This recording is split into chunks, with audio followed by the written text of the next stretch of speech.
on, make that coffee to go. Let's go. And I think we still have that massive US season. Yeah. Solana. Okay. Solana is making... The phone, Yeah. the phone, Seeker, I think.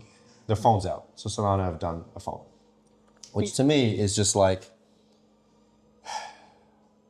it's so Solana, but also like so missing the point. Like, why would we take a phone to access Web3 infrastructure if we're meant to be decentralized? There's nothing more centralized than a single device. Yeah, that's true. And like, what is this? It's just such a weird, I always thought it was so weird. I never thought it would come to fruition, but it's actually shipped, $1,000 phone, Android device that essentially just comes preloaded with dApps. Okay. Yeah, it used to be a long wait list, and that was like in the bull market. It's like, why? Like, this is one of those things where it's, I think, shows how far behind the eight ball Solana really is, and only has had the success that it's had because it was cheap.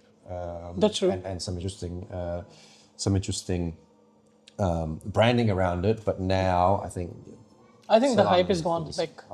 It has been fading. I think Solana's like, now what's happening, a lot more shitcoins are being created on Base. Ethereum's on cheap Base. now. Ethereum's cheap as well. Ethereum is so cheap now. And then comes Base, right? I was trying to withdraw and having a look at Tron and Ethereum, and back in the day, Tron used to be so much cheaper to execute on, and now it's getting withdrawal $9 on a $10 withdrawal to test something, and Ethereum was next to nothing.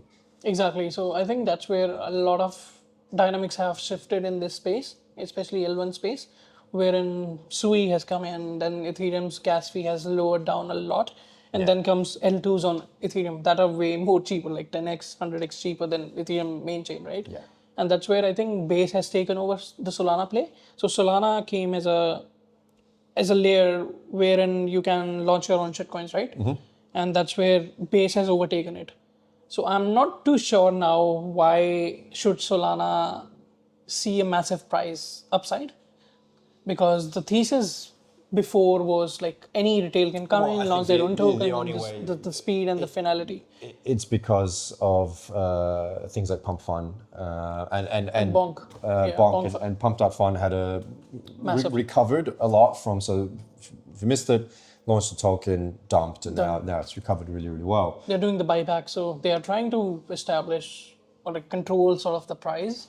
It's been one of in the past week. It's been one of the best ones. Like if you held or you got in at that dip, it's been one of the only like good stories. 10 to 15%. That's it. Yeah, exactly.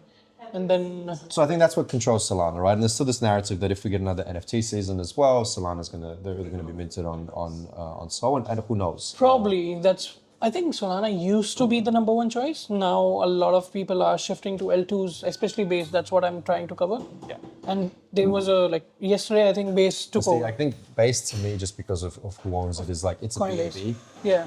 To me, it's more like BNB. It is. Right? And BNB was sort of Solana before Solana, is where you launch cheaply and have their own ecosystem around. Yeah. So I think SUI, I see more SUI sort of replacing Solana.